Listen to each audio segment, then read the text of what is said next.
Hello and welcome to episode 53 of the Foundry Roundtable, the podcast exclusively covering the Foundry for Star Trek Online. I'm your tame Foundry author, Drogan1701. With me is a man who just this week gained superpowers thanks to the Blood Moon, Markhawkman.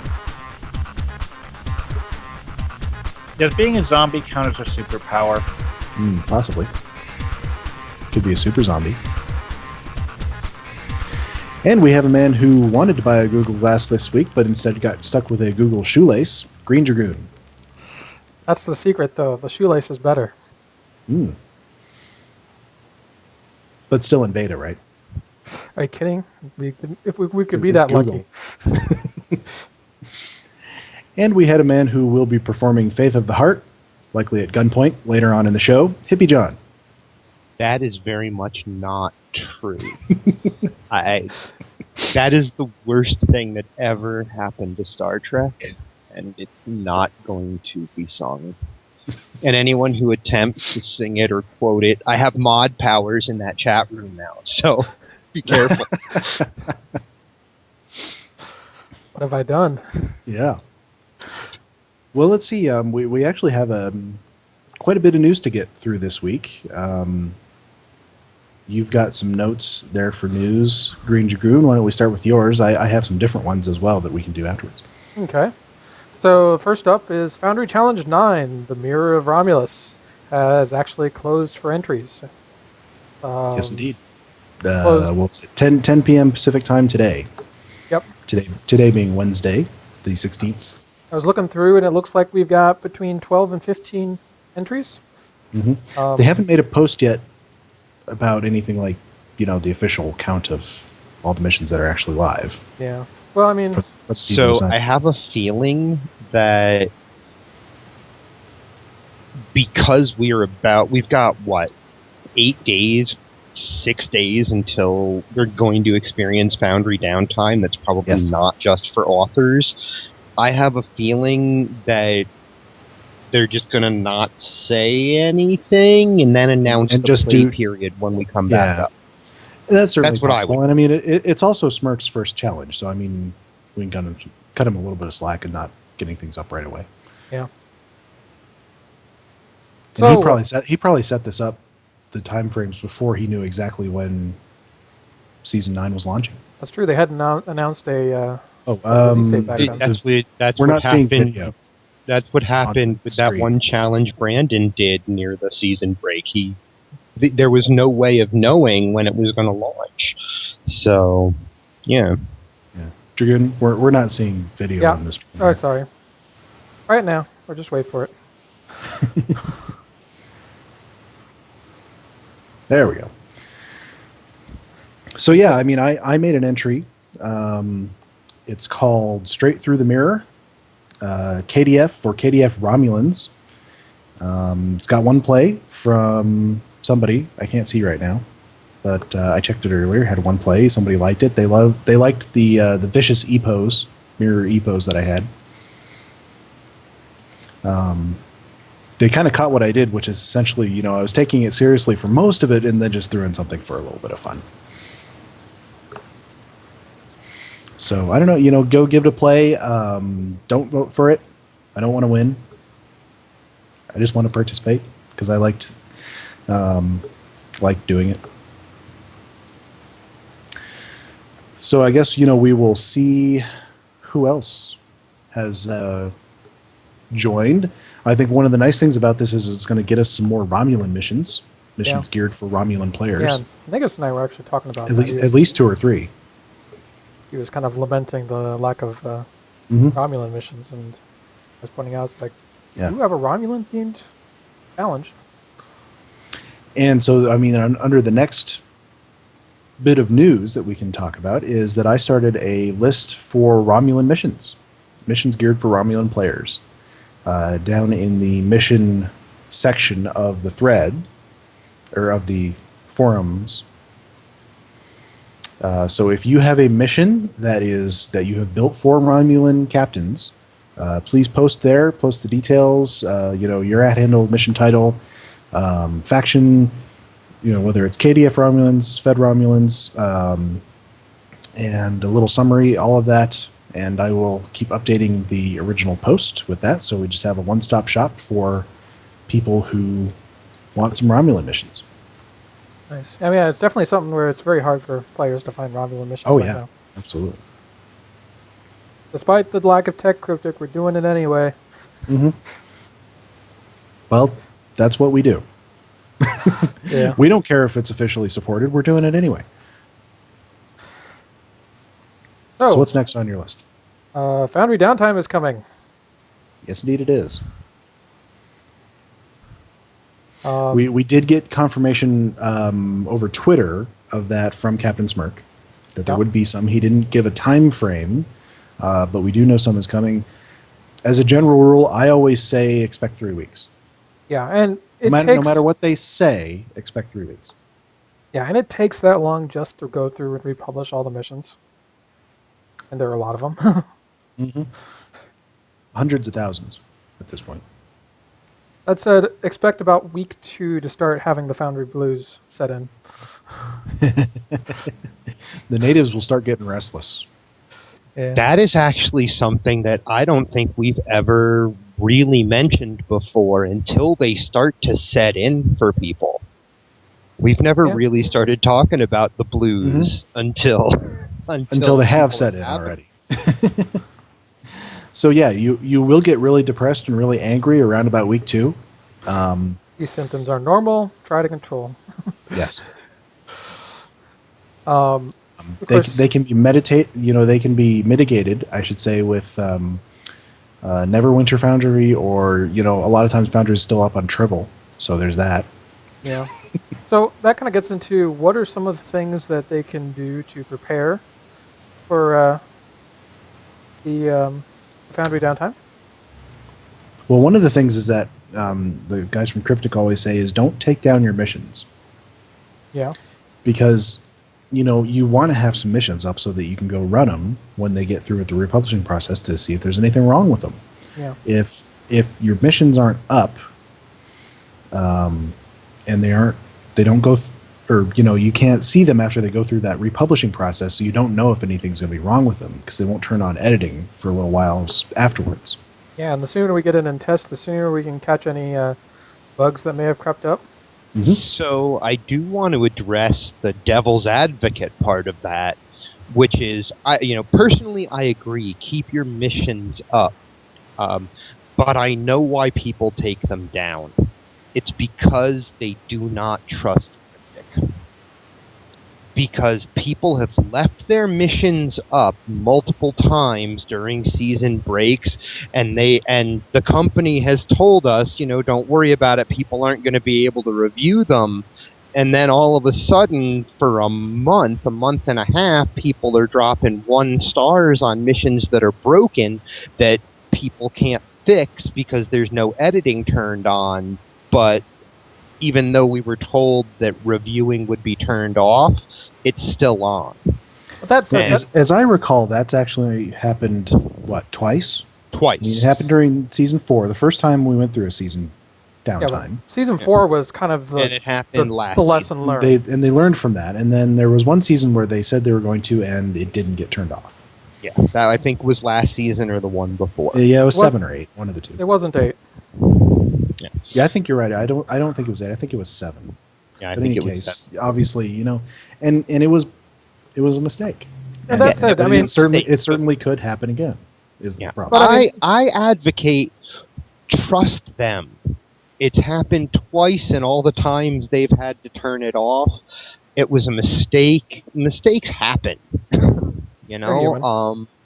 and it's far better for the system to be able to test the things to be able to test your stuff as everything comes back up. It just works better when that's what's going on. So I'd like to offer the suggestion that if an author is looking to mitigate this just a little bit, in the past, and I probably will do it for this one too, I put up a notice at the front of my mission description stating, warning that updates such as insert season 9 have a tendency to cause bugs to creep up in the Foundry. Please be advised that this may cause problems in this mission. Please report any bugs to @Green Dragoon.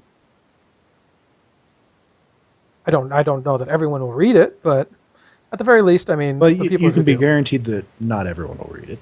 Yeah, but I mean, the people that do will realize that if the mission breaks halfway through, it means that a bug is cropped up, and if they're really nice, they'll even send me a notice saying, "Hey, it broke here."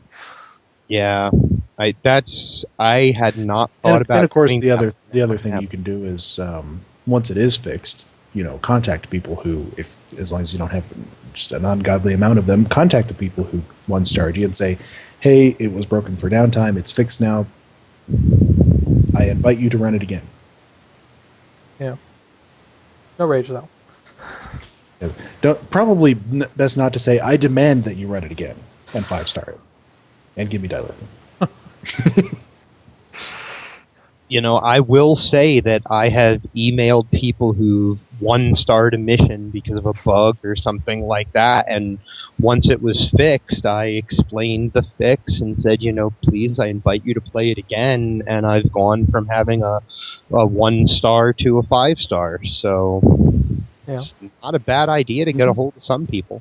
Yeah, there's a lot of very reasonable players out there. Then you'll have people like this one individual I had a conversation with relatively recently who they one-starred my mission because they didn't like the way I used the concept of dark matter. Well, then that's the case. That's their opinion. It was one of those pseudo-realism things where they're like, but everybody thinks dark matter does this or that, and oh wait, it's still theoretical. Knight Templar in the chat room asks, do we still get roundtables over the downtime? Which, yes, we do. in fact, we can tell you that one of the things we're planning for downtime is actually to do an episode over in Champions Online. We've been talking about that for a little while. Yeah. Which I think it'll be fun. The challenge would be finding a guest for a Champions Online episode. I think if the two of us who play Champions the most were to hit the, go over and just put a couple of posts in the forums as to what we're looking for and maybe send some messages to their community manager, we might find ourselves with a pretty good guest. That's, we're going to be talking about storytelling. That's what we do. So. Yeah. So I kind of want to go over the process for a Foundry downtime, just for those authors who have not been around for one before. Sure. So starting obviously next Tuesday, when the new season goes live, the Foundry will be offline entirely. There will be no missions available. And then slowly, Cryptic will start republishing all of the missions. We have not discovered any particular rhyme or reason to what order they become republished in, but they will slowly start to return. Don't freak out if yours doesn't appear right away. It may be one of the last, which could be like a week or two into the republish. As of the last season, they have been turning on playability early, even as the missions are republished. So you may be able to, once your mission is republished, get in and start testing, see if there's any bugs that have cropped up. As is typical, but has occasionally failed in the past, is reviewing should be turned off, which will prevent anyone from leaving a review while the Foundry is in this state. At some point, usually once all of the missions have been republished, the editor will be turned back on. And that's the point at which we can get in, start to fix any bugs that might have cropped up or check for new ones. If your mission didn't republish during this time, you can get in there and see if there was some new type of error that's cropped up. I know after Legacy of Romulus, we got a number of people got errors because map size had dropped and suddenly half their objects were off the map. And then finally, once the devs feel everything is reasonably stable and there aren't any massive lingering bugs, they'll turn editing back on. And then usually we go from there. Yep, pretty much. And all of this will take weeks. Yes. It'll probably be a month to a month and a half before we get editing back on, assuming that there isn't some massive, really hard to fix bug. But we've had those before too. Just going by past experience. I might have missed it in what you just said, but it is. Did you mention that it is possible that your mission doesn't automatically republish? Yes, Okay. it is entirely possible, and that usually is the case. Yeah, I've experienced a few of those. Yeah. Was it always in your cases an error had cropped up, or is it just some cases just didn't Well, publish? I don't know. This last round of season 8, there were some that just didn't republish, and I couldn't find any particular reason. Same. Yeah, But there was one just not republish, and Yeah. it plays just fine since I republished it myself. Yeah, there wasn't anything wrong with them. Oh yeah, so I don't know. Season 9 or season 8 downtime was kind of weird. I think there was a couple republish cycles that happened. that's right, because they found an error that they had to restart the republish. So my last bit of news is that today CrypticFrost popped onto the Foundry forums and is putting out the call. Basically, last week, the vast majority of Foundry missions were, at least the published ones, were transferred from holodeck to Tribble, and he's putting the call out to any authors willing to go in and test your missions on Tribble. I should note, I played through mine, and I didn't find any bugs per se, but I did notice that the pathing didn't seem to be working properly. So my boss got stuck on everything. And I think it that's has because they didn't go through the regular publishing process when they copied them to Tribble. That's entirely Right. possible, but it's just something Yeah. people should be aware of. I think we should point out too that he also was really like one of the things he put in his post was, if your mission involves Earth space dock, please, we really need to see whether that's all working. Yes. So if you have stuff with doors or contacts that happen on Earth space dock, Yeah, go please test your take mission the time. and please, write up a report for CrypticFrost. Yeah, and keep in mind that Even this if is it works perfectly, you should know about it. this is a completely new layout, so things will probably not be in the where you described them before. So I mean, it's worth taking a look and seeing where your new door is, and either eventually when you get the chance adjusting your mission description accordingly, or once we get through this downtime, going in and changing the door, obviously. Yeah, everything is going to be in a different location because locations don't line up.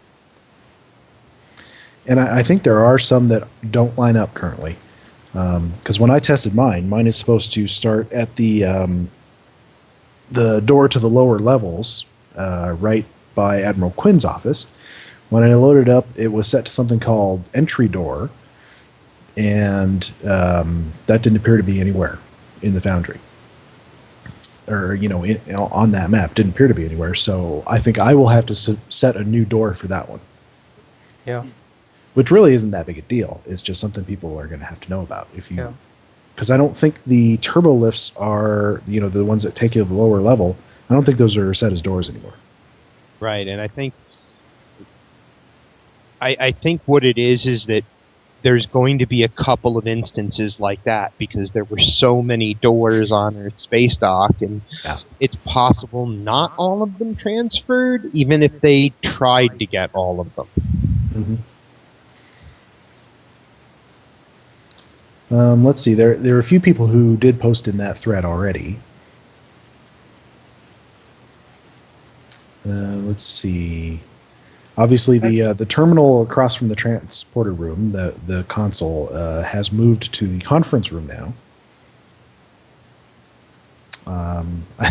We had some people requesting that it be put elsewhere, because obviously a lot of missions and maybe some that we might not consider legit missions start there, and so it tends to be it can be a bit crowded, and it would be nice to not have a big crowd in that room because it's nice.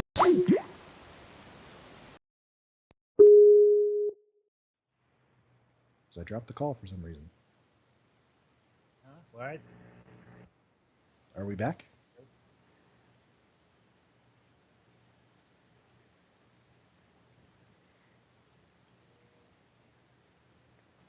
Did everybody drop, or was it just me? Oh, I dropped. I was like, somebody hit the end call button. Oh, Yeah. That's what happened. ah. These things happen. Well, what I was saying is that people were wanting the console across from the transporter beam or transporter room moved out of the conference room because they thought it would not be a good place to have a crowd because then people might want to RP in there. Which is a reasonable request.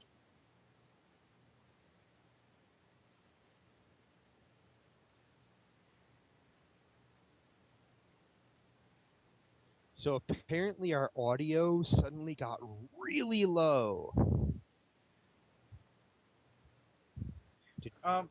Going back. I wonder if to it's the back to thing normal with now. the new Earth space dock. Has anyone tried to use the Ocampan person, Mania, in hers is set up right? I don't. I haven't. I know she is now standing right next to Admiral Quinn. Yeah. Right. So I mean, supposedly, and that's what CrypticFrost wants us to test, is that sort of thing, because supposedly those are all still there, the contacts. But that's what we want to know, and that's what he needs to know. Right. Relum says our audio levels are back to good. So we're all good. It was just because of the dropped call. Yep. Thanks, chat room. You guys rock.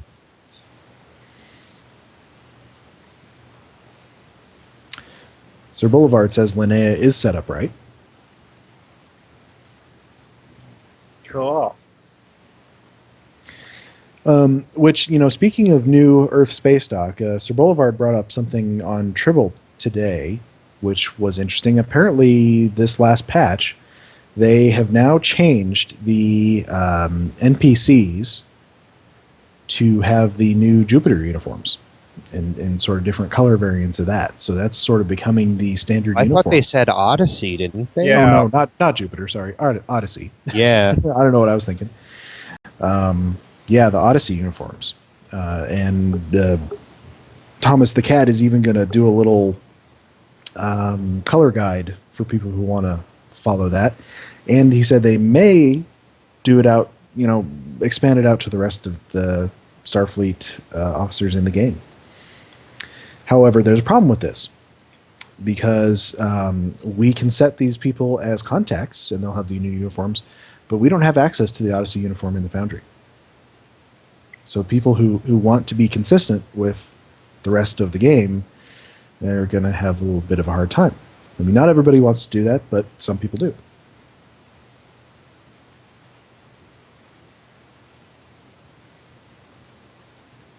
I have a prediction.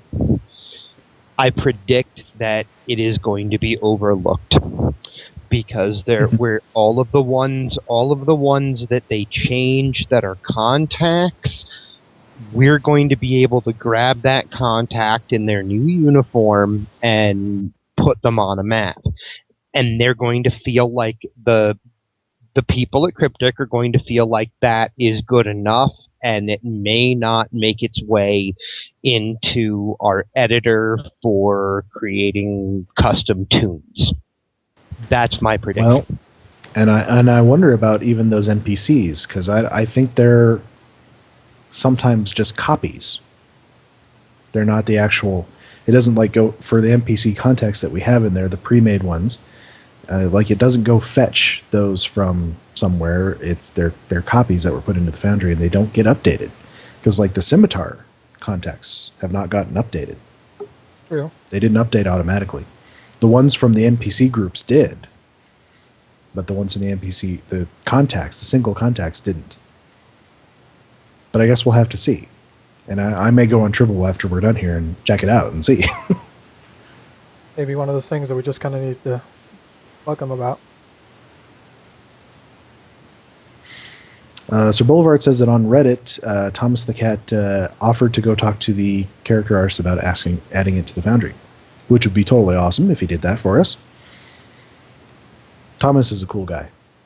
I have to say. That, you know what? Just that piece of information makes me come to mind of, we were told by, I can't remember which one of those lead devs or lead people or whoever it was that was being interviewed. We were told that there were devs that love what goes on with the Foundry and that would, that play our missions, that try their best to help in every way that they can. And you say that, I hear that, Thomas is willing to go and talk to the art team and just say, hey, could you guys do this? Even just being willing to do that. And then knowing what we heard on Twitter the other day, where we were, the QA hologram on Twitter said that there is someone at Cryptic who tests primarily the Foundry. Cool. I just feel like we're not as ignored as I sometimes think. That was the first time we'd ever heard of that. Unless he means CrypticFrost, which certainly might possible. Mean CrypticFrost. But regardless, it just makes me feel like we're not as ignored as we often think we are. That's all. No, we are getting key people into key positions. And when the time is right, we will come out of the shadows and into the light. Hail Hydra. Hail Foundry. Hail Foundry. Hail Foundry Cabal. So let's see. I think we've gone through our list of news. So let's start with what we've been working on. Let's see. Green Dragoon, how about you? I'm afraid I haven't been able to do much in the Foundry lately. I've been busy taking care of a few things in real life. This is getting to the point where I'm going to have to start prepping for the season downtime. Like to not remain idle if I can help it. Well, there's some options that you can do to not be idle. Yeah, it's mostly going to probably involve dialogue writing.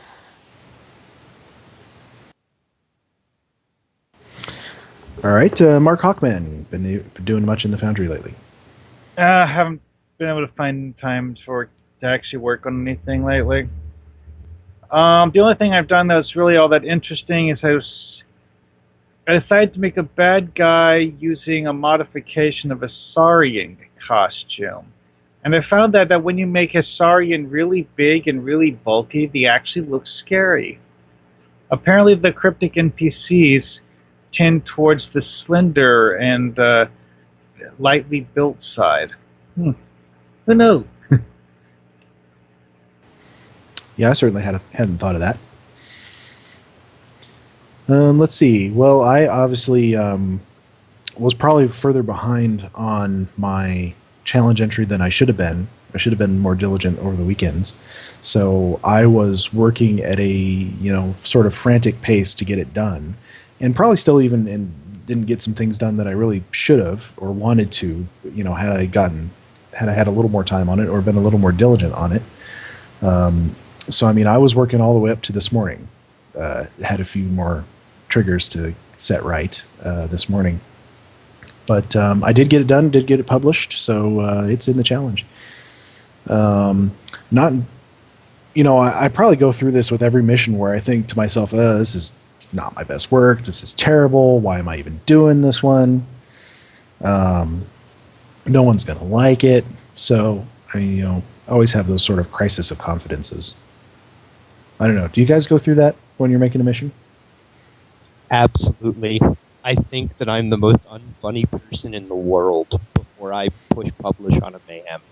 I won't push publish on a mission unless Zorbane plays it first. It's entirely true. I have a complete lack of confidence. Oh, believe me, you all will get to play Midas Part 2 before I release it on anybody else. And that was one thing that I probably should have done is have somebody else play it, but I just didn't get time to do that. Yeah. But I don't know. It's kind of nice to be done with a mission, especially one that was on a deadline. But hopefully, deadlines make me understand which shortcuts I find acceptable. If that makes sense. Mm-hmm. When I'm working on a deadline for a Foundry mission, I'm like, okay, now I know which shortcuts I'm willing to take. And which ones. Well, and I, in real life, I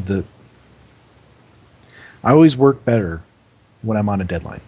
Better and faster. I mean, I'm one of those people where I can work fast and have decent quality in my work. Although I found if work is But I also need a put you on deadline a to do it. deadline, it doesn't work so well. Yeah. So, Hippiejohn, what have you been working on? Huh.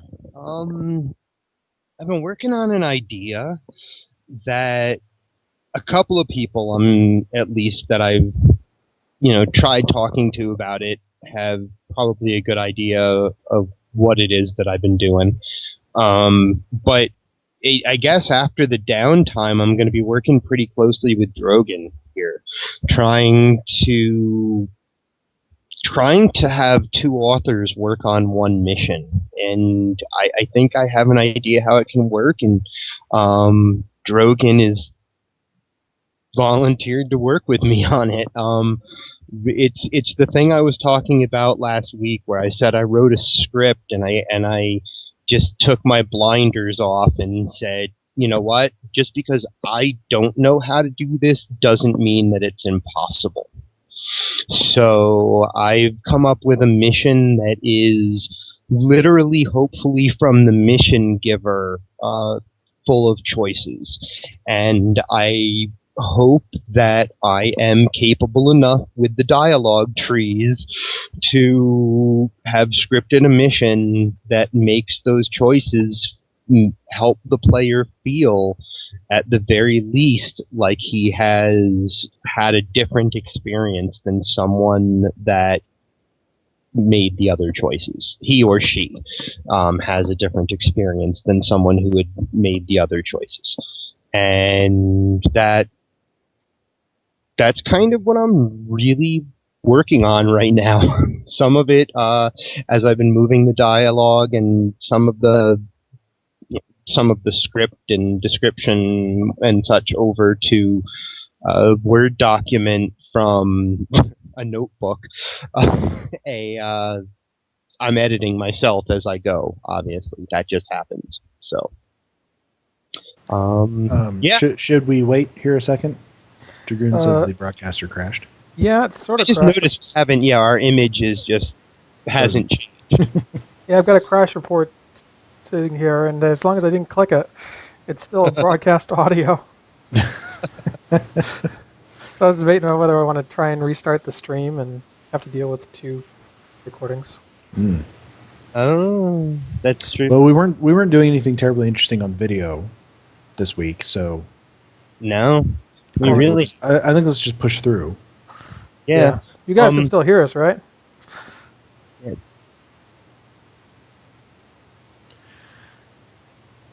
Okay. I'm pretty sure I'm they can. sorry, I can't. Oh, they can still hear us?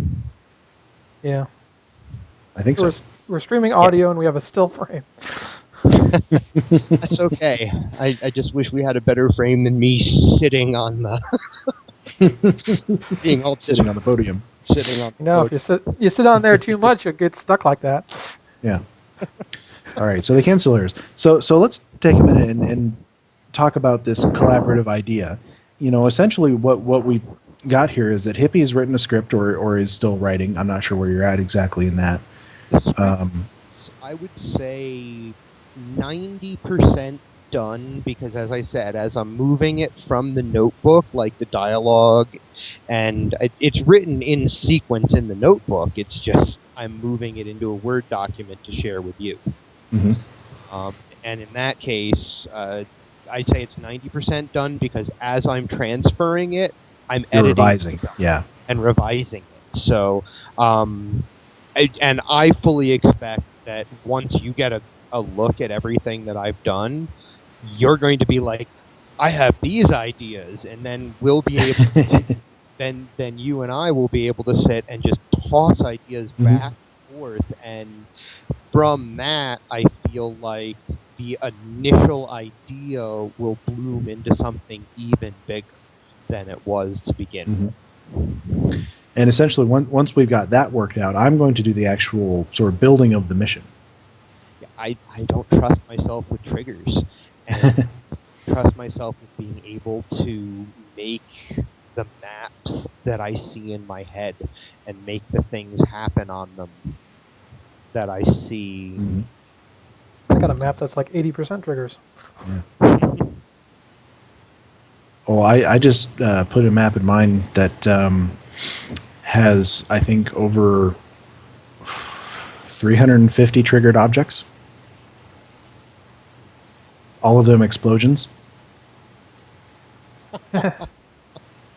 Play it. It's pretty cool. It doesn't entirely work quite right, but it's pretty cool. Okay. So, because I really have never heard of anybody who has done one of these, tried to have essentially two people work on a mission, I should say, without sharing an account, because that's against the terms of service.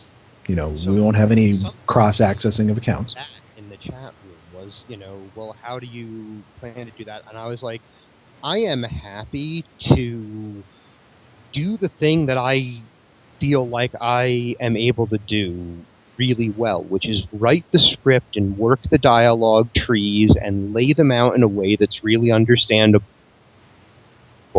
I am then happy because we have a crappy search engine anyway, and no one is ever going to find my missions unless it happens to be the one that I managed to get spotlighted, So I don't care where it publishes. I just want to see, I want to try to see if it's possible to do between two people who are able to be, friends. And, yeah, I feel like and I think you and I, since we've been doing this together for so long, I think you and I can work together pretty well. I mean, what I have in my head is, essentially once we get to the map building phases, I would essentially build a map, get everything done on the first map, show it to you, see what you think, and get that all down before I even start on the second map. Do it one at a time so that it's publishable, and you can take a look at it each time. That's my thought. I mean, it can take us 6 months. I don't care. Oh yeah, I mean, no deadline. It's an experiment in trying to do something with the Foundry that I haven't seen anybody do. I've seen missions that have a failure possibility that just end the mission and you have to quit out of it. I think I wanted to try to write something that presents the success or failure of the mission before the final storyboard piece that everything has to go to, so the success or failure can actually occur. You can everything can work out great and you can save the day, or things might not work out so well, depending on player choice. And I think that's possible. And it's an experiment. I hope it can be done. It's going to be fun. And one of the reasons that I decided to take you up on this is because I've done some similar things in some of my missions. Probably not exactly similar, but definitely I got some experience in this.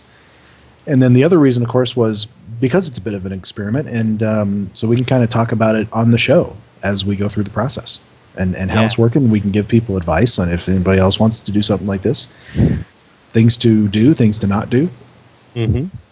Just remember, it's all in good fun until it ends in a bitter lawsuit over dilithium royalties.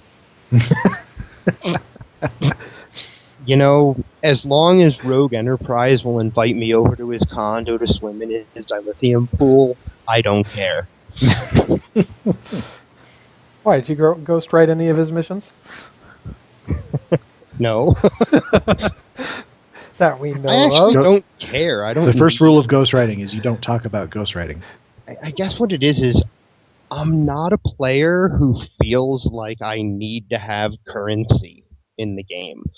I can make it happen if I need to. I have lots of various currencies just sitting around. There's just nothing I want to buy at the moment. So I'm not worried about whether or not, I make dilithium off of a mission I write. What's more important to me is that if people enjoy the story of the mission, that it's out there in some way that people can play it. I was only joking. I mean, I think I've only made like 30,000 dilithium off of a mission that's been at it for a year and a half.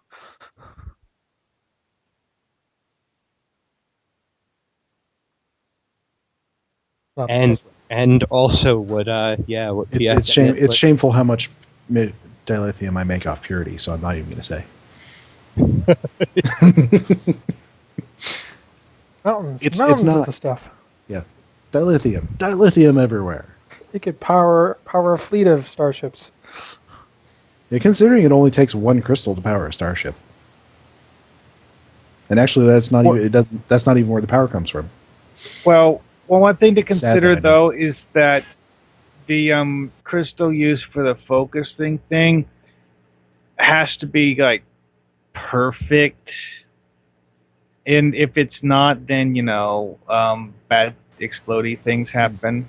So maybe what we're dealing in is imperfect dilithium.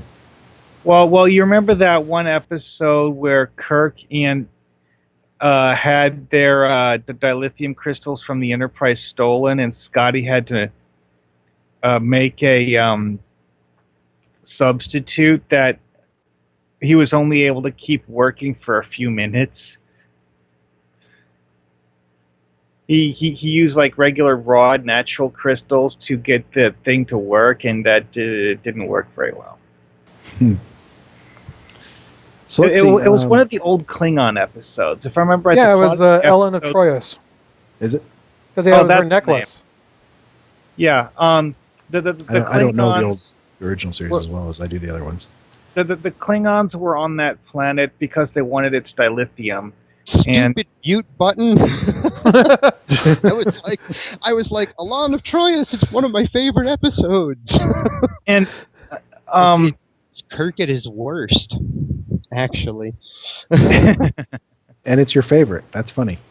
You like seeing Kirk at his worst, I guess. What I guess it is, one of the reasons it's one of my favorite episodes is because it presents a very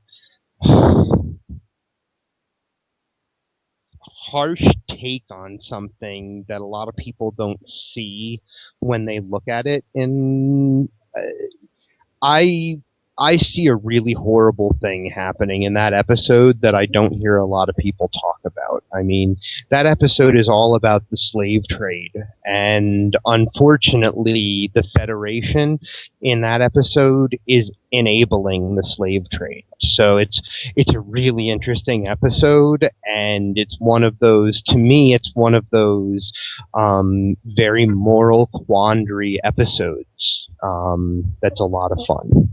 You realize that's just like an adaptation of Taming of the Shrew, right? What's that? Because you realize that's just like an adaptation of Taming of the Shrew, right? Uh-huh. Very much. Very much. But it's also, just like a lot of those episodes were in the 60s, it's a very subversive look at some very interesting things.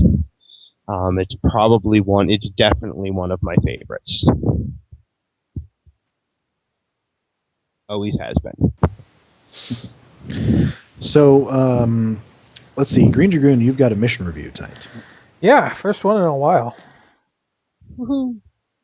So, I had mentioned this a couple of weeks ago that a foundry author by the name of STOAdmiralAaron, who's on Twitter, has been promoting the heck out of his upcoming Foundry mission, mission titled Adrift. And so you finally got finished it up, and I got a chance to play it. And I got to say, I mean, he does some things really well, and he does some things that need some improvement. So I figure I'll start off. It's Adrift by, and his in-game handle is midnightmic. It starts off, you're called to a system near Wolf 359 to look for the USS North Star, which Starfleet has lost contact with. This admiral contacts you and asks you to seek out what happened to the ship and why contact was lost. On arrival, you find evidence of a battle between the Borg and a couple of Starfleet ships. One of the Starfleet ships is the USS North Star, which you find adrift, and after a few scans, you find unusual life sign readings. You beam aboard, and over the course as you explore the ship, you find that Admiral Aaron, the commanding officer of the North Star, was sent to the system to acquire a very dangerous life form that is capable of infecting and transforming humanoid beings. And apparently a battle with the Borg caused a containment failure of this life form that's now loose on the ship and spreading. Start off with the good environments. There was only one space map, but it was all custom and nicely done. I mean, it was a very full map. Ground maps. He uses a lot of Federation interiors, which is given the setting of the mission on board this Federation starship makes perfect sense. That said, he does ample dressing and customization of the space. In a couple of cases, he was for instance, in one case, I could see where he had to work around or try to build a corridor around the edges of a mess hall. And this kind of led to a little bit of a few places of like narrow corridor spaces. But for the most part, nothing too egregious. The atmosphere of this mission is what I would consider the key selling point. This mission is really creepy. I mean, this is pretty close to getting up there with What Lies Beneath. He uses a lot of like weather effects, like standing fog, all that sort of thing, to really kind of try and sell the creepiness of this mission. So yeah, just going through this starship, it's definitely a very creepy experience. He uses like placement of characters and just kind of remnants of what's been going on is kind of key to kind of really building the atmosphere. There's one point where you get into the mess hall and you find like two like trauma shocked crewmen who have been stacking their dead comrades, and there's just this massive pile of bodies. And I'm sorry, even in the Foundry, I mean that was a disturbing sight. Gameplay wise, he didn't have any puzzles, but his combat was matched very well with the story. He didn't have any like extraneous fights or any like mobs placed to just slow you down. All of the battles felt like they were in good place. Felt like they were integrated with the story, and nothing stood out of, oh, I gotta kill 3 of these guys or anything like that. He uses a number of types of enemies, everything from these spiders that are running around, which are pretty creepy considering the floors are usually covered with fog, to some Borg that are still on board the ship, to these zombie-like infected crewmen, which are probably some reskinned animals. I found the combat to be very engaging, challenging at times. Nothing that I couldn't I couldn't hold up against. So nothing that I found too difficult. Story. So story is where we start to get into some issues. Now I want to say that the first thing that kind of started to come into problems was the dialogue. Now, a full disclaimer: STOAdmiralAaron is not a native English speaker, and he kind of made this point on Twitter, and so I kind of knew this going into it. And that said, the dialogue kind of runs into some weird issues with like contextual issues. Like, for instance, the admiral keeps referring to you by your first name, although the rest of the tone is very formal, and this is clearly made an admiral that you've never met before. Things like that come off as strange. There's a few places where he uses technobabble, but the way he uses it doesn't quite make sense. For instance, one place you access the environmental controls to clear up a comm signal. A few places where you kind of read a statement and go, "What?" He also has this odd use of titles in the dialogue windows.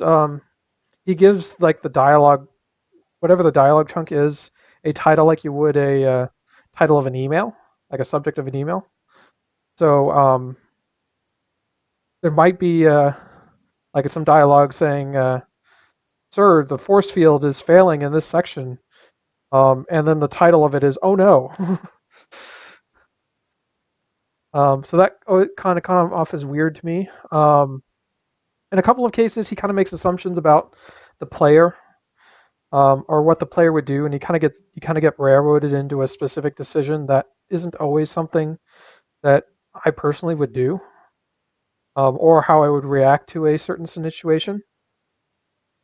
Plot-wise, though, I mean, once you get past all of the weirdness in the dialogue, the bulk of the plot is actually really good. I mean, he's got a nice story that kind of unfolds as you're like exploring this ship and trying to figure out what happens.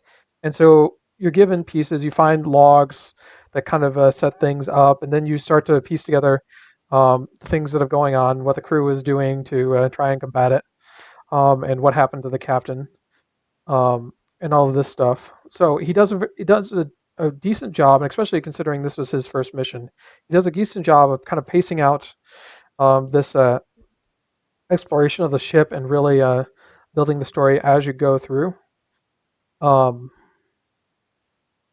There's a nice build up to you basically facing off against the transformed captain, who and then basically kind of getting this infection under control, and then defending the ship when the Borg come back.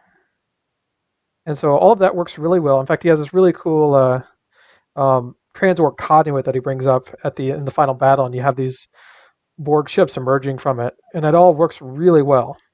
I was very impressed.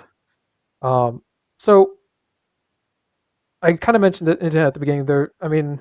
Dialogue aside, there was one other issue I had with this mission, and that was the ending. And I'm going to put a big fat spoiler warning on this because I can't really talk about my issues with it without revealing the ending. So, spoiler warning has been engaged. The mission I did. I'm sorry. Sorry. Spoiler warning. Go ahead. Oh, so I didn't like the ending. I mean, if you'd gone through the mission and gotten and defeated the Borg, and the mission ended there, it would have been a great mission. I would have said, or have someone run through the dialogue, you're good, and you're on your way to a great mission. But the mission didn't end there, and this is where it gets really strange, and not in a good way. So once you've defeated this Borg, the Admiral who gave you the mission shows up to check in on you, and congratulates you, even beams over a crate of Romulan ale, and it looks like the mission is about to end there, and I'm expecting the the review tab to come up, and then you get this dialogue basically saying that the admiral beamed aboard some of these alien creatures onto your ship, along with the Romulan ale, and basically you are given two choices: either set your self-destruct with a 1-second countdown, or send out a distress call. Which is not, neither option is what I would have done. I would have secured or sectioned off the deck in question, and then gone through with the team and cleaned out the menace. I mean, we did just clear out a ship full of those things. How hard can it be to deal with an initial infestation if it's caught? But your only options are destroy your ship immediately or send out a distress signal. If you send out a distress signal, this dialogue pops up basically saying the creatures got onto an escape pod and spread throughout the rest of the Federation. And I'm like, what? So it doesn't stop there either. You transition to a new map and you find yourself on a holodeck. And AdmiralAaron is there telling you that this is all a recruitment test for Section 31. Also, apparently, is right there on the holodeck. They are conducting an experiment with and I'm going to quote here, an Undyne infiltrator they discovered that had been captured by the Borg, but they managed to get back. So it's an Undyne infiltrator that looks like a liberated Borg human. Which is, there are all sorts of things that aren't quite making sense for me with that. And they've got him caged up with one of the alien creatures, and they're apparently performing experiments on him. Then suddenly, my player captain suddenly blurts out, "Wait a minute, you're Mirror AdmiralAaron." And I'm like, what? How would my player captain even know that? And then, before they can complete this experiment, my player captain quickly goes to the console and floods the containment field with neurotoxin, which somehow results in the containment field dropping and the creature getting out, and then the mission ends there. So for me, I mean, there's just all sorts of things just going wrong here. A whole lot of assumptions about what the player captain would do. In an introduction of a new character, which we have never even hinted at previously. And it's basically a double feint. Feint that basically they just said that the entire mission you just played was a fake holodeck simulation for Section 31, and then another feint that it isn't Section 31, it's actually Mirror Universe. And I mean, at this point, I mean, I've exhausted any suspension of disbelief I have left. And I'm like, what just happened here? That sounds like something that you if you were gonna do that you should stretch over like 3 or 4 missions. Yeah, I mean, it's just like introduce those elements. Yeah, and it felt like I'd stumbled into the wrong Foundry mission at the end. So I don't like leaving it on just this is what's going wrong without at least trying to provide some stick the ending. Yeah. So I kind of when I was thinking about this and what I would recommend, I basically broke it down into 3 possibilities. The first one is you could cut that last map, and probably a little bit with the Admiral turning on you, and it would be a great mission on that. I mean, like I said, go back, have someone do a pass of the dialogue, and it's a great mission. It's probably 4 or 5 stars worth. I mean, if you cleaned up the dialogue. In terms of length of time that you had been playing it. Yeah. So. How long at that point where you're saying that the ending felt like, or where you're saying that it felt like the ending here would have been perfect? How long of a mission would that have been? Oh, I mean, it would have only taken like 5 minutes off the mission. Oh. Yeah, the holodeck map is like incredibly short. It's just some dialogue and a couple of actions.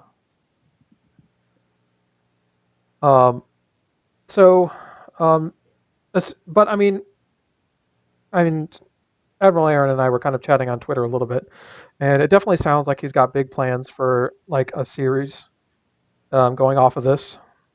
Um, and so, if he is really trying to make this a like a cliffhanger, I kind of had came in as two different possible, I would say, recommendations. The first one is that the part where the admiral turns on you can totally be made to work. I mean, especially if the admiral has an ulterior motive, and especially since he's the one who sent you on this mission.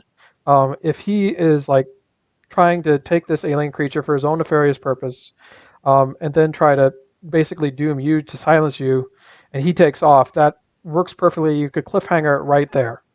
Like put a bit of dialogue about, sir, this alien creature is spreading through the ship already, and then just cliffhanger it. And then part two becomes you trying to take back your ship from the, or basically rid your ship of these alien creatures, and then go after the admiral. That's a possibility. The other one is, and I get this strangest feeling with all of this, is that he had certain concepts about, because I mean, Admiral Aaron is his character. It's pretty clear it's kind of meant to be about his character. And so apparently, I mean, there's clearly some kind of relationship he's got in mind about the Admiral Aaron and his mirror counterpart that I am just not privy to.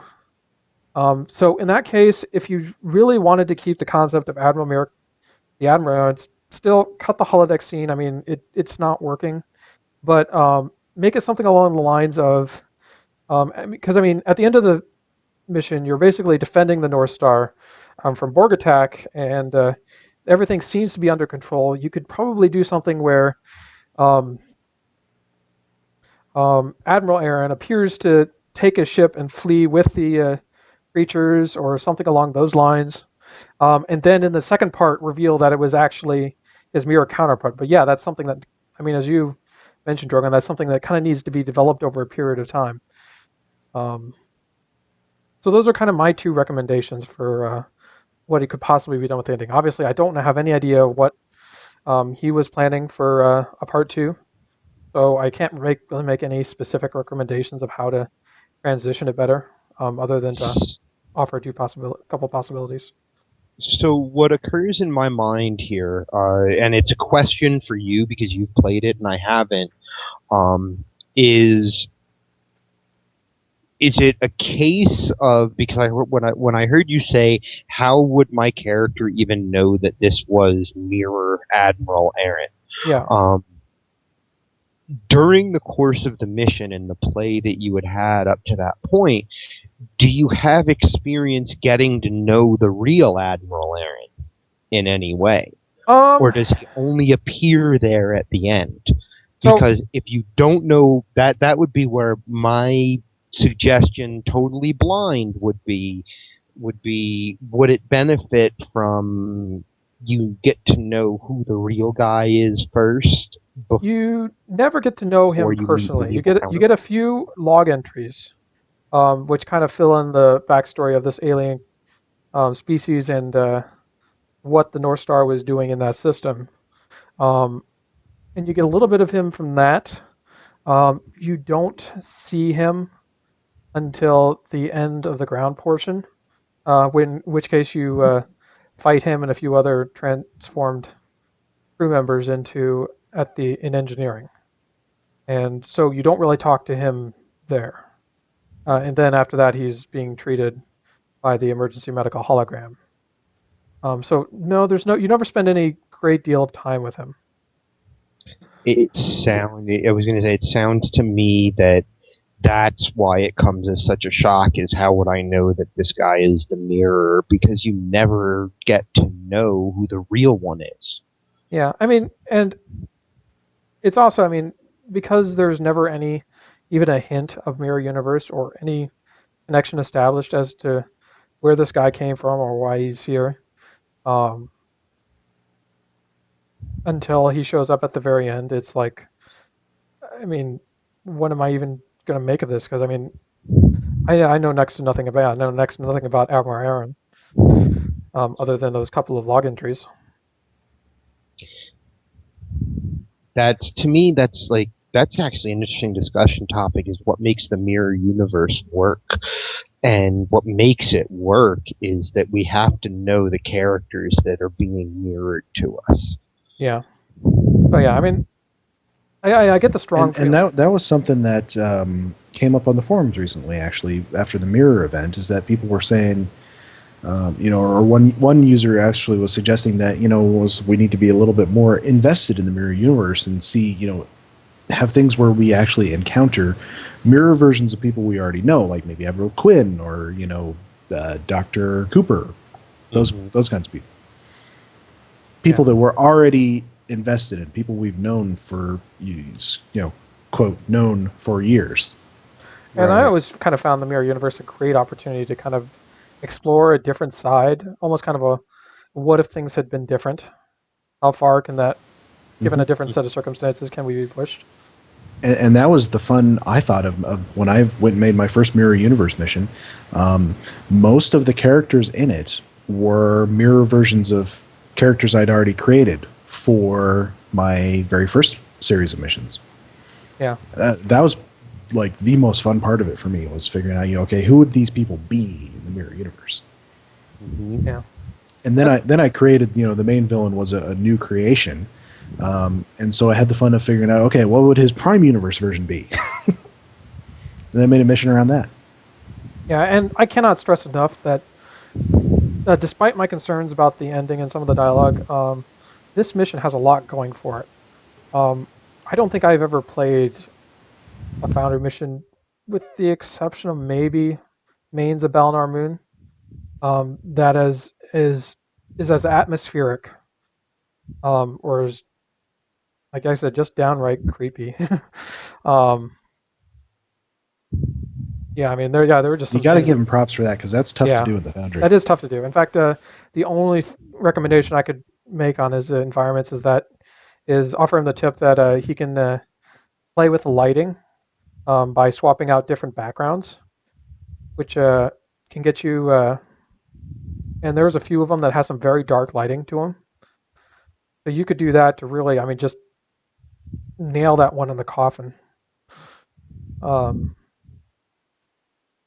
It would totally creep me out. So, why don't we talk about endings a little bit? Because we've been talking about that with regards to this mission. But a lot of people try that sort of the big plot twist reveal ending. Mm-hmm. Cryptic's done it. I mean, there's lots of great movies that have done it. The Usual Suspects probably is like one of the biggest ones. The Sixth Sense. It's possible to do very well, and it's easy to do very badly. When we were developing Purity, Cerberus Films, and I think he was probably joking, kept trying to get us to do something at the end where it's all a dream.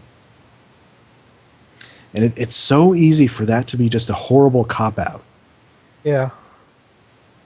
Well, truthfully, it is almost every single time I've seen that plot device used. I mean, there was actually one point in the Incredible Hulk comic book where one of the writers decided to erase literally 2 years worth of Hulk stories as having been an illusion that the Hulk was experiencing while some villain was trying to use mind control on him. I mean, come on, really? Ugh. And I'm honestly not sure if I know any tip or anything on how to do a big reveal ending well. Well, I can think of a couple things. I mean, for one, despite the fact that it's supposed to be a surprise plot twist, there has to be breadcrumbs before then. You have to be building up to it in a very subtle way if you want it to be a surprise. But at the same time, once the player realizes what happens, they should be able to go back and say, "Oh, there are the subtle signs." Yep, Yeah, that's very true. we're not going to give any spoilers for that television show, but they did it really well. They ended an episode with one of those really like, holy, that just happened reveals. And they did it really well because after it happened, you could look at everything that had happened before that and you could see where they stepped you in that direction so that even though it was a surprise, the surprise still made sense. And I actually went back and watched a couple of the first couple episodes lately, and you can start seeing some of it actually. But Yeah. we won't spoil anything for anybody. Yeah. We're talking about Not to spoil anything. I just feel like that was my answer to your to your idea of how, like, what advice would you have for doing it well? And the advice I would have for doing it well is to pepper the story up into the point that you're going to do that crazy like reveal. You have to put hints and clues along the way. You have to. Yeah, it's basically the simplest way I could think of is there's a difference between being a surprise and coming out of left field. Like, the big reveal. It can't be something that doesn't make logical sense. It can't be something like finding out that, some random person is the big bad guy, even though they're, like nowhere near anything that happened. Yeah, and I did have like a one of those in my very first mission. You don't find out that the villain is the villain until near the end of part 5. And I had some people who told me that they saw it coming a mile away, which tells me that obviously I have had some breadcrumbs in there. I've had some people who told me they were just completely and utterly taken by surprise by it. So, I've had that whole gamut. And, I tried to have those breadcrumbs in there. Some things that didn't quite add up. Right. So you're talking about Purity, right? No, I'm actually talking about Descent, my first series, which is no longer published at the moment. But Purity is also a good example. We had some big reveals and plot twists in there. I was actually thinking about recently how similar Purity is to the plot of the latest Captain America movie. Hail Hydra. Oh, wait. I'm sure Paul will get a kick out of that because, of course, he wrote it. So I don't know, and sometimes you want to do it just for the sake of sort of comedy. The one I'm thinking of is the big reveal at the end of the Bob Newhart show, where he wakes up in bed next to a completely different wife, and it was all a dream, and it's done just for the oh my god, what the hell, and then cut to black for the comedy of it. Yeah, I don't you can do recommend that. It can be fun. Yeah, I don't recommend that for doing it a anything lot. serious, but See, here's the thing, though. With the Bob Newhart show, that's one thing that they did for a one-off gag, and no one was ever supposed to take it seriously. Yeah, and they knew that going in. Right, and that moment did not invalidate all of the rest of the show. No, it kind of made it funnier. Yeah, it made the whole thing funnier. Yeah, and so that's good advice. It's got to fit your episode, your ending. I mean, like if you have an episode where people do all sorts of weird things, and like someone gets killed, and then you see them like 5 minutes later. I mean, then you're actually kind of setting it up for it to be revealed as a dream or something, because of the fact that there are things that don't logically make sense until you put it into the proper context.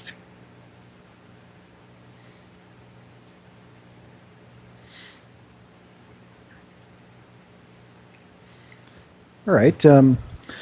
Let's see. One of our other topics tonight was I was attempting to get the community to have input on this, but nobody quite understood what I was getting at. But obviously, for the next few weeks after the 22nd, we're not going to be able to use the Foundry. So I thought we'd talk about sort of the downtime survival kit, as I was calling it. Obviously, everybody's going to be doing things in game. There's going to be new content to do. They just had the dev blog today about the new featured episode series. Well, it's not a series. Or not series, sorry, episode. The featured episode. I wish we still got series, but you could look at the thing for the past year as like one big series, yeah.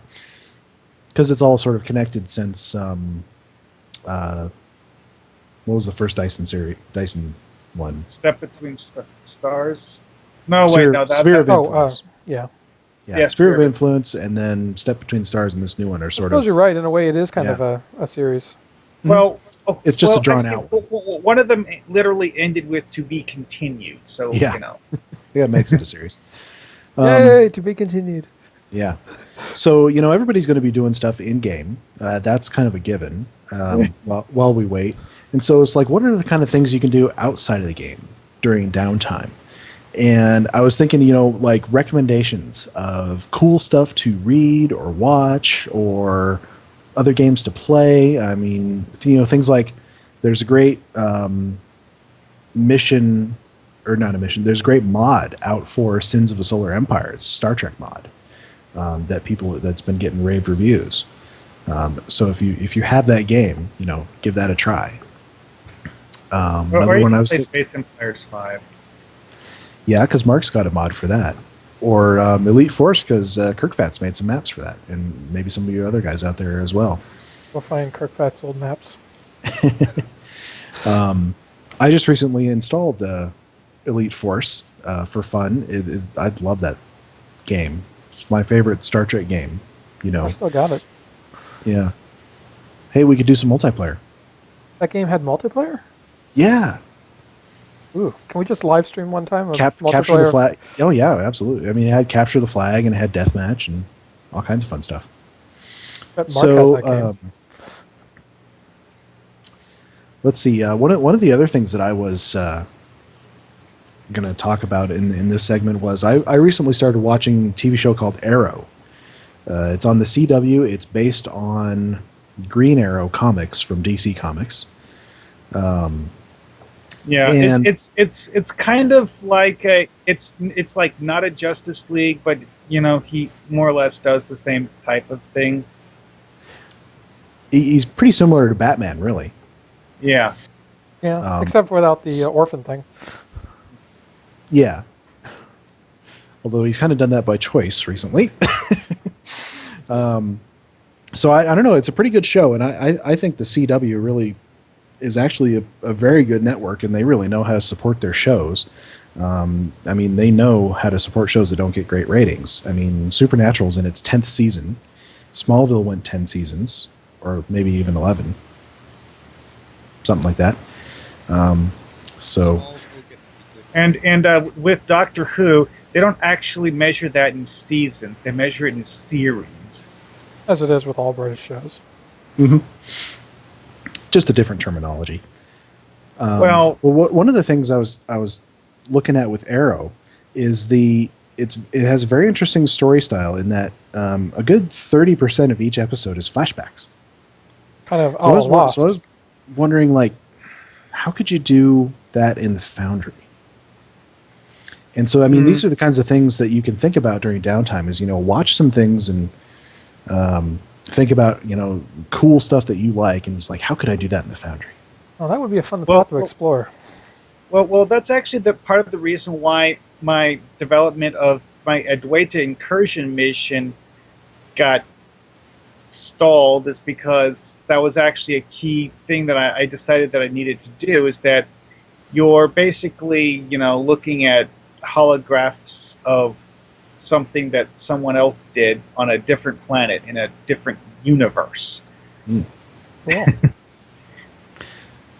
We've talked about it before, essentially how to fake a how best we can fake a cutscene. I mean, you could do it in the holodeck. You could do it where you're looking at somebody's memories, maybe. Yeah, I mean, you could do something kind of fun where maybe you've had an orb experience, and as you're going through the mission, you, like, will suddenly be back in a memory, and like maybe you could do something with triggers where Hmm. you're like walking down a hallway, and suddenly you're walking down a hallway in a memory, and then you see witness the scene, and then You could as you use some continue on- triggers to do some visual cues on it, maybe. I don't know, like do the heat waves thing. Yeah, It's Yeah, I like mean- when you see heat waves, you're in a flashback. When you I don't think- see them, Hmm. Well, There's also a smoke effect I've been using for something similar. yes, yeah. So some of the environmental smoke effect things are actually kind of subtle, and it's like a gray haze floating around you.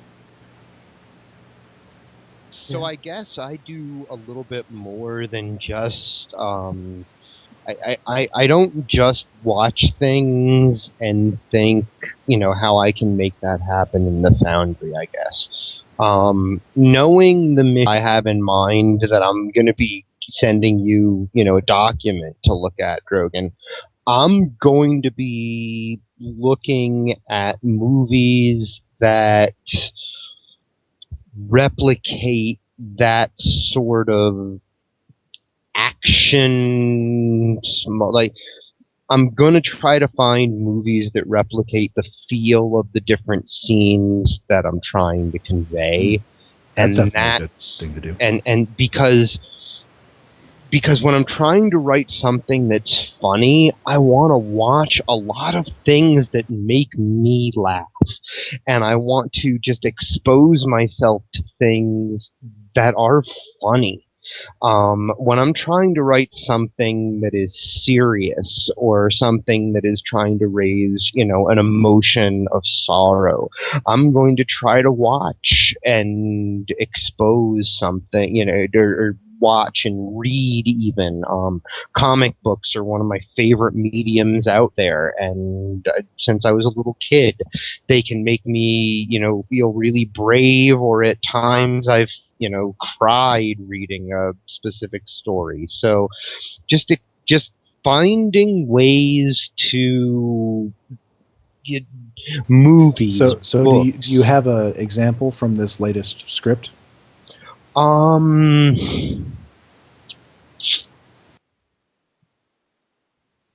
I might watch some old 1980s A-Team.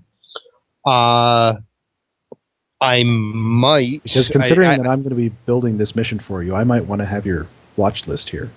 Sure. And I'm also gonna at some point. I mean, he's in our chat room right now. At some point, I'm gonna pull Relum aside because he wrote a mission that I really like that I've reviewed on our show called Rescue 101 and the whole bunch of his rescue series missions, and he already has done a very good rescue mission sort of thing, and I want to see what he used for inspiration on things like that. But I'm going to want to find things where there are small teams of people doing an action-packed sort of mission, whether it's a rescue mission or not, because that's going to be the kind of feel that I'm looking to evoke with the script, and what's happening during a lot of the points of the mission is something action-packed and story-driven, where the choices that you make, so off the top of my head, I can't think of any specifics. I'm gonna have to be out there. We'll have to come back to that on you Yeah. in a future episode. Mm-hmm. I mean, you can do that with music too. Absolutely. A lot of the times through a lot of my missions, some of the music I had in my head has been the music from the Batman trilogy, The Dark Knight and Batman Begins, Dark Knight Rises, because that's the kind of mission I like to write. Na na na na na na na na na na na na na na na Batman. See, I knew we'd get a song out of somebody tonight. Well, it didn't look like Hippie was going to do it. Long road. Getting Didn't from you there to threaten? here. I'm not going to tell you which one of them had a gun, okay? They had me at gunpoint, like they said at We the had you at beginning of the gunpoint, show. like we said. It was a phaser. It was a phaser. We keep our promises. It's been a long time. So I was looking at some of the movies that are coming out while we're likely to have downtime. One of them caught my eye. It's called Locke, Locke. It's with Tom Hardy, who of course was Shinzon, and more famously Bane in the Batman movie, which I just referenced. And it's going to be something where it's like almost a one-man show of him in his car and these calls that he gets while he's in his car. It's something that was out a while back at one of the film festivals and got really good reviews. And I really like Tom Hardy. I thought he was pretty decent as Shinzon, and even better in other movies since. Let's see, what else? In early May is The Amazing Spider-Man 2 that's coming out. I don't know if anybody was a fan of the first Amazing Spider-Man movie. I thought it was all right. And then later on is one I'm very, very interested to see is Godzilla.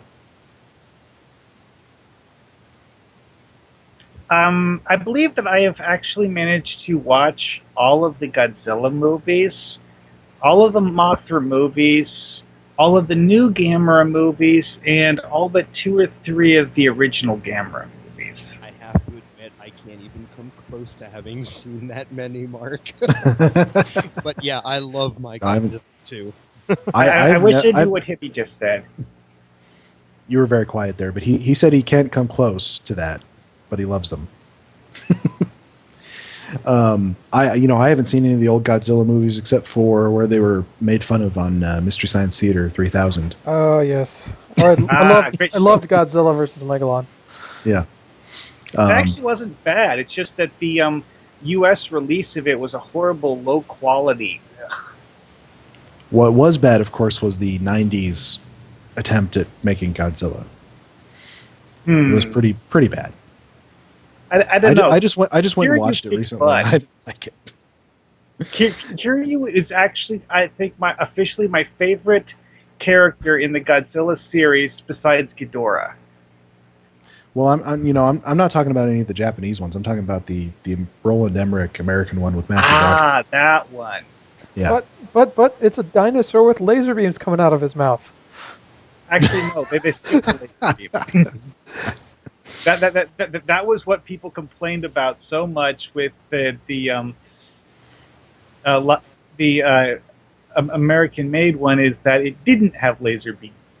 Ah, well, let's see. Anyone could have told him that was a. Granted, though, there were a few scenes where it roared at things and then they exploded. So it's hard to say what exactly was going on, and whether or not it did actually have some sort of breath weapon. So, it sort of brings a question of, how could you do a monster flick in the Foundry? How could you do an episode like that? It'd be a tough one to think of. You'd have to do maybe like a space monster. Well, okay. You could do something like, having the Xilians attacking a planet. But, of course, that's not a monster. That's the Xilians in their flying saucers shooting ray guns and what have you. Mm-hmm. I'm thinking specifically like the term, of course, is kaiju. It means giant monster. Yeah, which means giant monster. And I don't know, I think you could use maybe like the Planet Killer, because we do have that. It'd be a very difficult challenge to undertake, but I think it could be cool. Let's see, not much coming out on DVD. One thing that just came to mind, though, as far as things outside the realm of Stowe, is The Walking Dead. I think is a fantastic show, and a good thing to talk about with pacing, because it's a very slow-paced show and yet not boring. And I think there's a lot of Foundry missions that I've played that are very slow-paced and hard, that could have been made more exciting even at that same pace.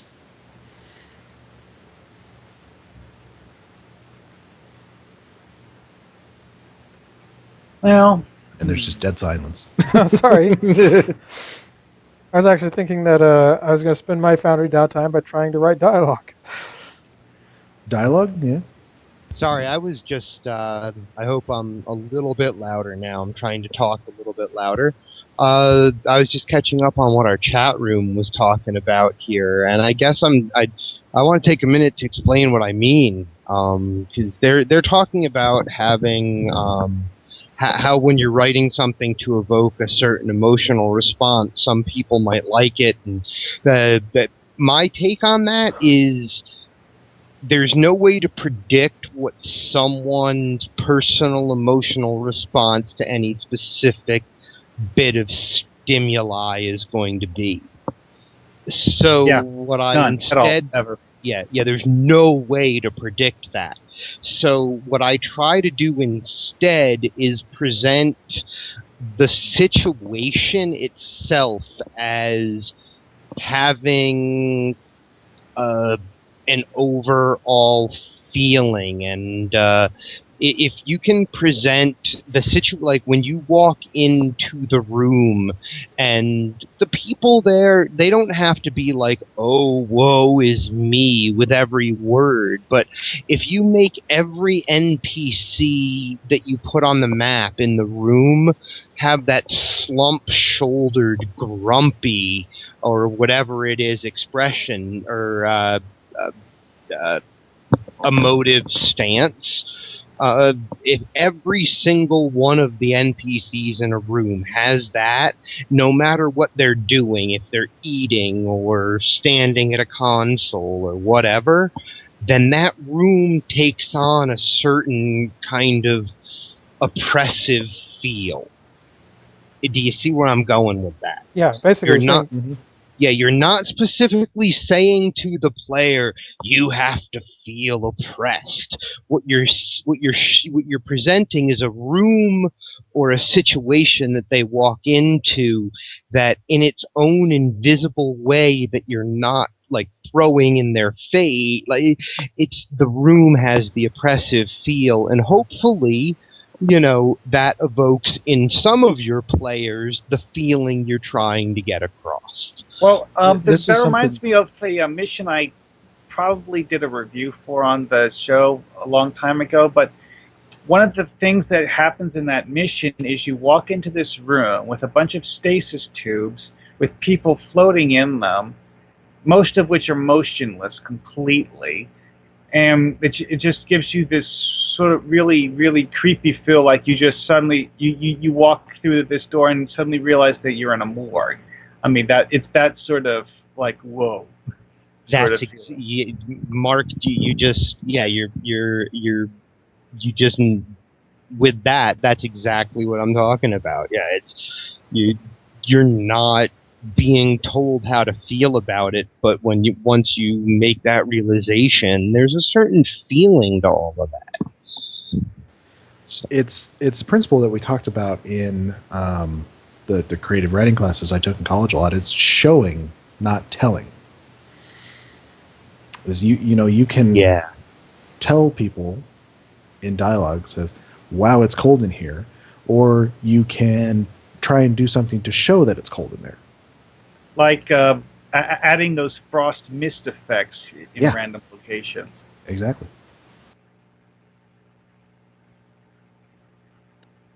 Yeah, no, I mean, I think a lot of cases in situations like that, the devil is in the details, so to speak.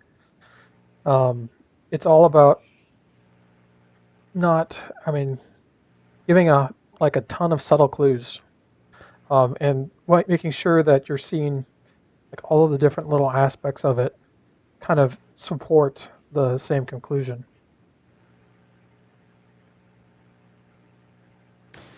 We had a user in the chat room suggest playing during downtime the Mass Effect series. And really any game by BioWare is great because they're often set up almost exactly how we can do Foundry missions. You got objectives, so, talk to a contact, go here, kill that, and always very good dialogue and lots of dialogue choices. We've talked about sort of the Mass Effect technique of dialogue before. Very, very heavily story focused, that's for sure.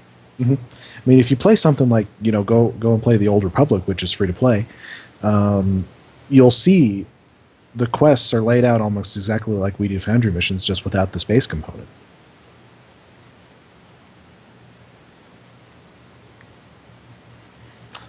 Let's see what else. I mean, also, there's other Star Trek games out there. There's especially old ones. If you go back and play something like Old Bridge Commander or Starfleet Academy.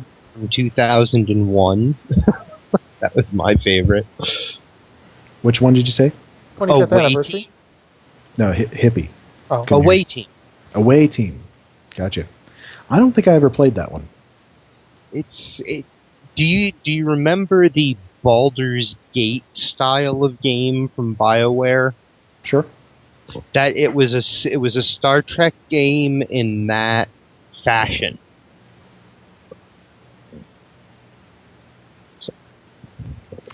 Also have recommendation of Fallout New Vegas. I've played one of the Fallout games before and it was very interesting. I couldn't really get into it though. I don't really have an explanation as to why.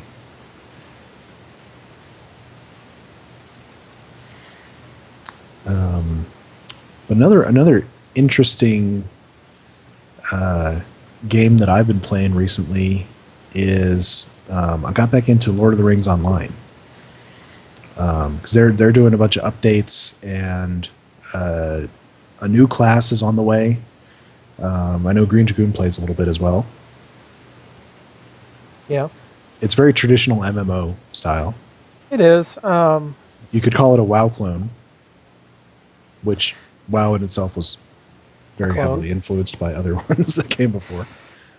Well, I mean, Blizzard actually aped their own work when they were making WoW, so, I mean, they borrowed really, really heavily from Diablo 2. Mm-hmm.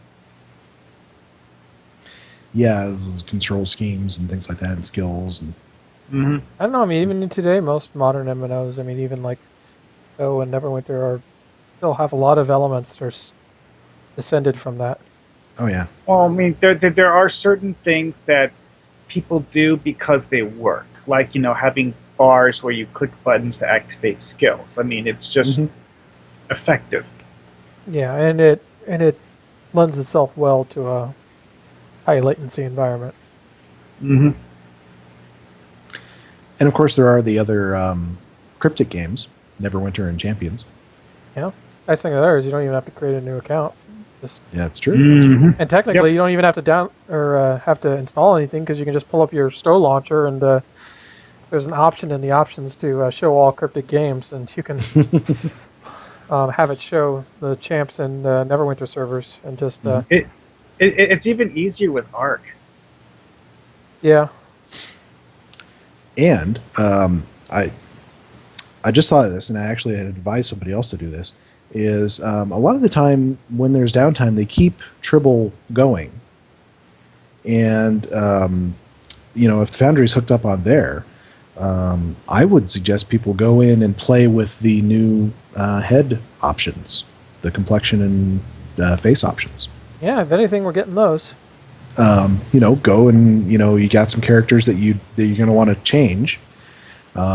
Go and make them on there and take a picture of the screenshot so they're ready to go. You have all the sliders. You can put the sliders how you want them right day one as soon as Foundry's back up. I had actually advised Hippie to do that because I figure on our little collaborative process, I'd let him be the casting director and make the costumes. Cool. and then just I give me the think sliders. I think it is hilarious that you just called it the casting director because unconsciously that's what I consider myself when I'm creating characters in the Foundry. Yeah. Well, I was thinking about it. I would be like, okay, so you're the script writer, and you're the casting director. I can be the director and set designer. Exactly. There you go.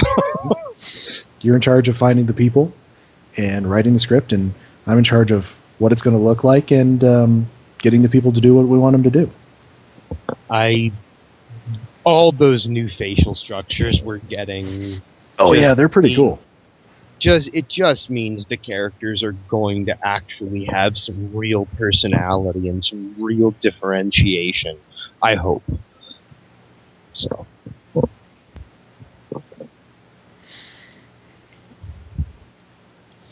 All right. Well, anybody got any other topics for tonight?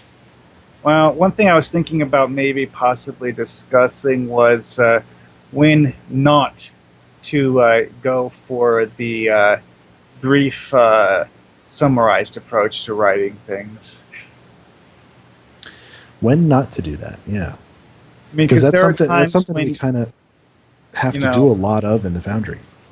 Every now and then, you need to put in a big old chunk of exposition because otherwise the story don't make sense. Yeah.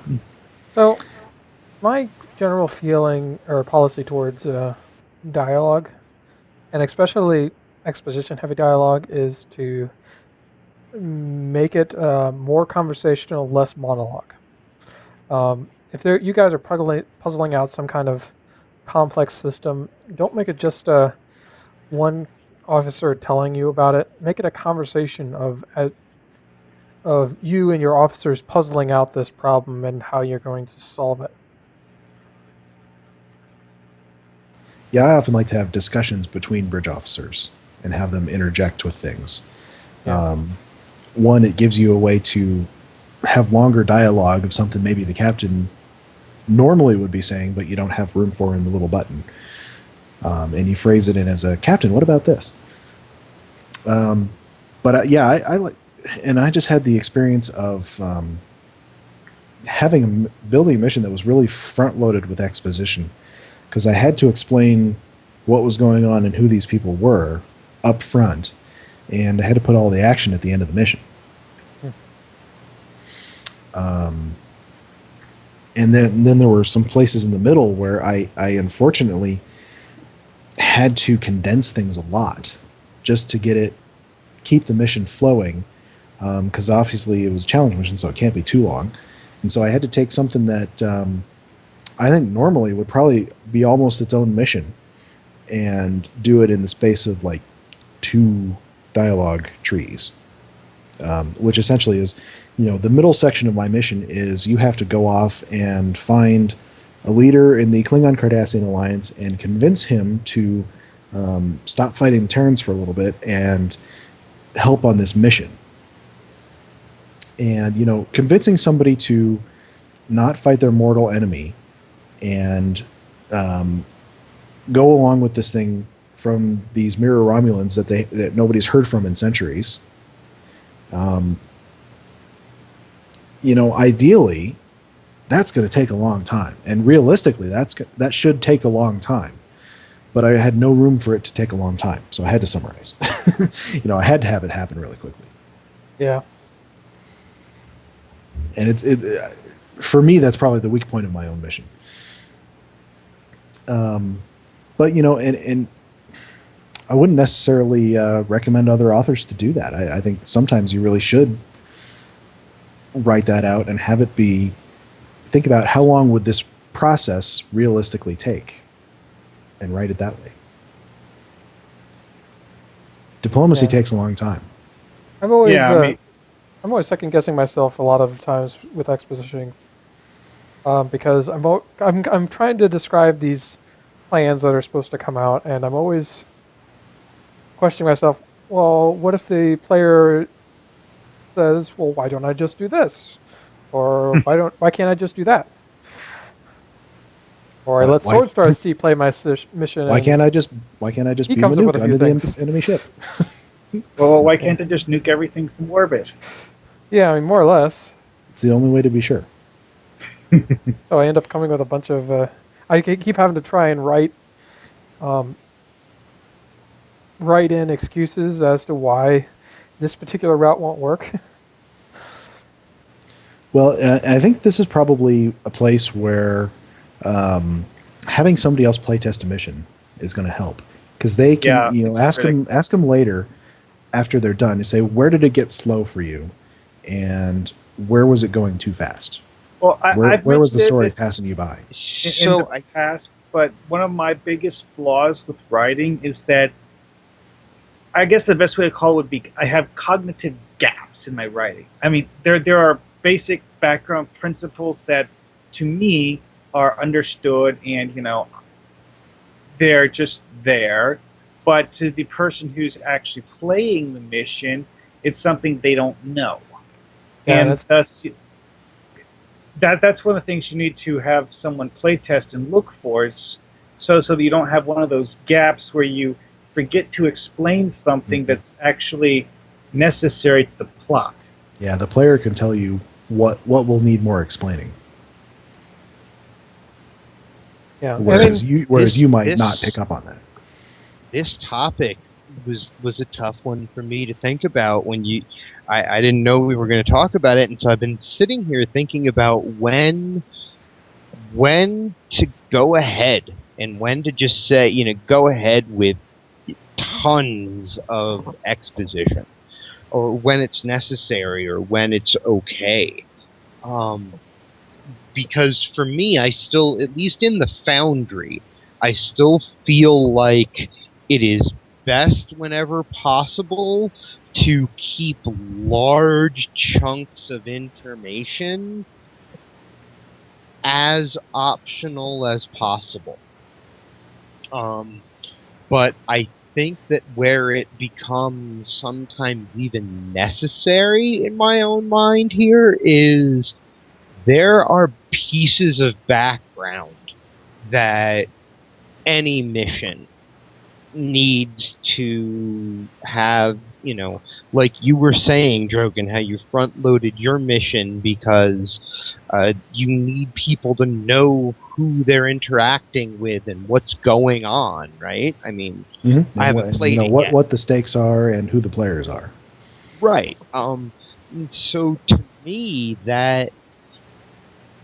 that's going to feel okay because I need to know that to actually experience the rest of the mission.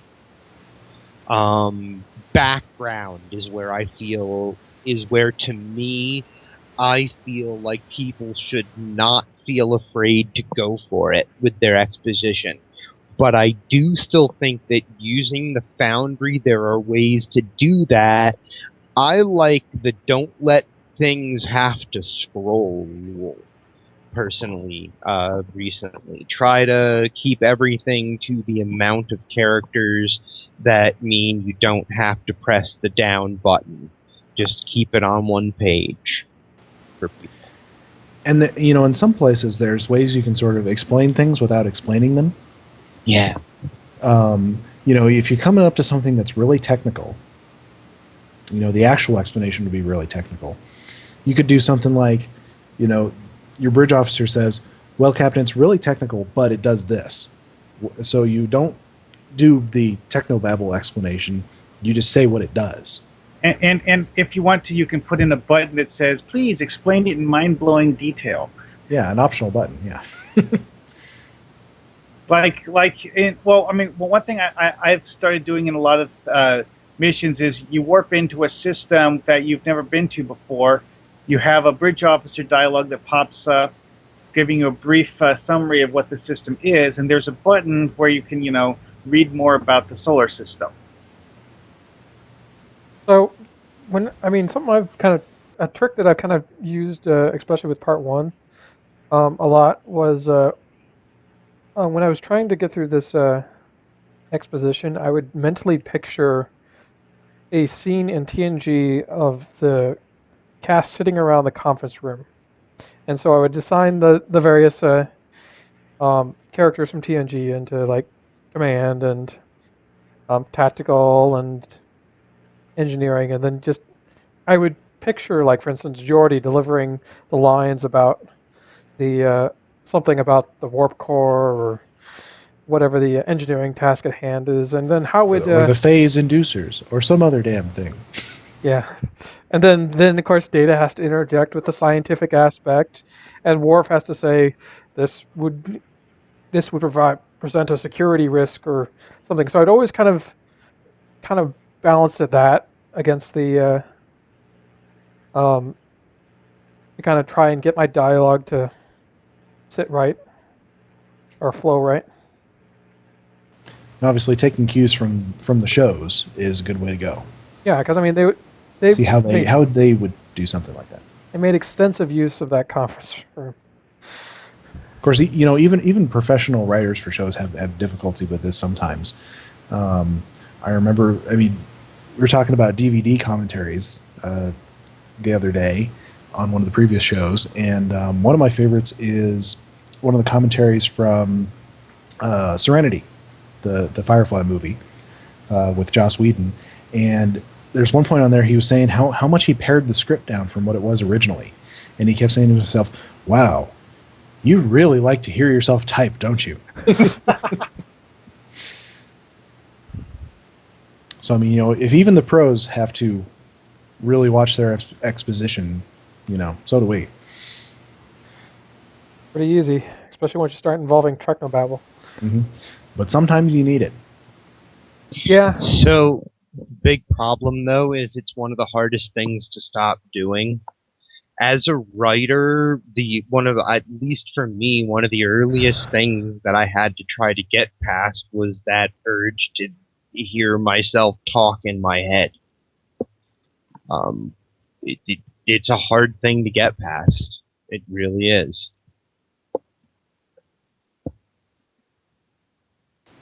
Well, and this is something where I feel like my experience as a professional writer, as a journalist, kind of has helped me, because in journalism, you're always starved for space. There's only so much space in the paper, so you can't go on about things for too long.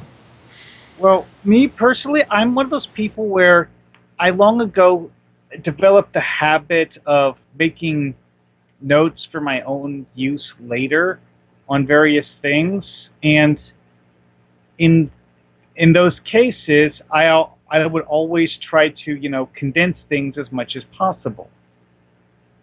Like, you know, attempting to fit bits and pieces of information from a dozen episodes of a TV show onto a single sheet of notebook paper, for instance. I mean, you know, that sort of thing. I mean, to me, it's just an ingrained habit I do. I have this one notebook that I've stuck all sorts of bits of notes in that I've been carrying around for a year, however long, and, you know, I still haven't filled it up. But, you know, that's one of those things where if anyone else was to look at this stuff, they would have absolutely no idea what any of this stuff means. It's only valuable to me, which it's going too far on the brevity thing, and it's the thing where, you know, there's unstated underlying assumptions being made that a person besides me won't get. Well, there's nothing wrong with that. I don't think. You know, I know lots of things about my characters that I've never put in the missions. Because it's not important to the story that they're there. It just sort of informs who that character is. And, you know, if it's necessary to a story in the future, it might appear somewhere. Because I like to use recurring characters. Yeah, sounds right. Well, I think we're coming up on our time limit here. We got started just a little bit late, so we will end just a little bit late. So, Dragoon, if you want to... Actually, you can't throw up the contact list, so we'll just say you can get a hold of us on Twitter, at Green Dragoon. Is there one at the end of that? Nope. I was here first. Just at Green Dragoon, 2 O's in that. At Hippie_John and at Drogan1701. Obviously, find us in game or stop by the Starbase UGC chat room. Several of us are often in there. But otherwise, we will say good night. Night. Good night.